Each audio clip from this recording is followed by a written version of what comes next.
Pasangan suami istri di Temanggung, Jawa Tengah yang tega membunuh anaknya yang berusia 7 tahun dengan cara ditenggelamkan di bak mandi, kini ditetapkan sebagai tersangka.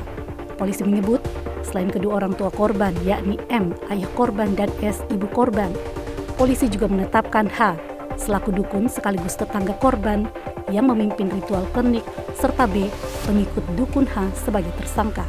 Kasat Reskrim Polres Temanggung AKP Setio menyatakan, penetapan tersangka telah sesuai dengan hasil penyelidikan dan keterangan saksi serta tersangka.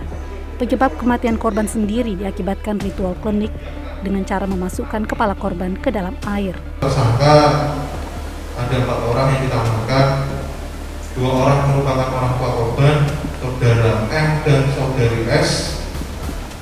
Kemudian 2 orang lagi merupakan dukun dan asistennya, saudara H dan saudara B.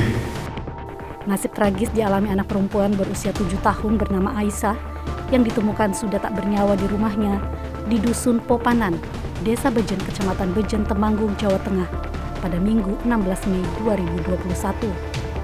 Dari penyelidikan polisi, Aisyah diduga tewas di tangan kedua orang tuanya yang mengaku menjalani ritual mengusir genderuwo. Menurut polisi, orang tua Aisyah, M dan S, terpengaruh bujuk rayu seorang dukun untuk meruat anak mereka dengan cara ditenggelamkan di bak mandi.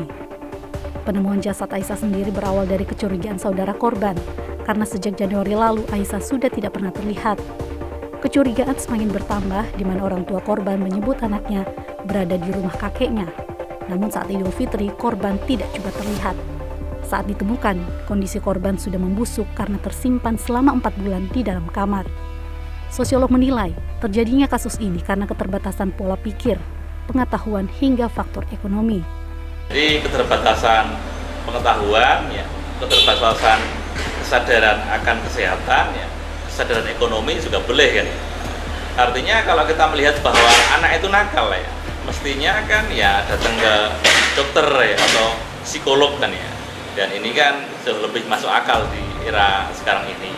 Tapi kasus ini tentu saja menyadarkan kepada kita semua bahwa ada sebagian masyarakat kita yang masih seperti itu, terlalu percaya kepada tahayul Polisi pun kini menjerat keempat pelaku, yakni kedua orang tua korban serta H dan B dengan pasal berlapis Undang-Undang tentang Perlindungan Anak dan Kekerasan dalam Rumah Tangga serta terancam hukuman 15 tahun penjara.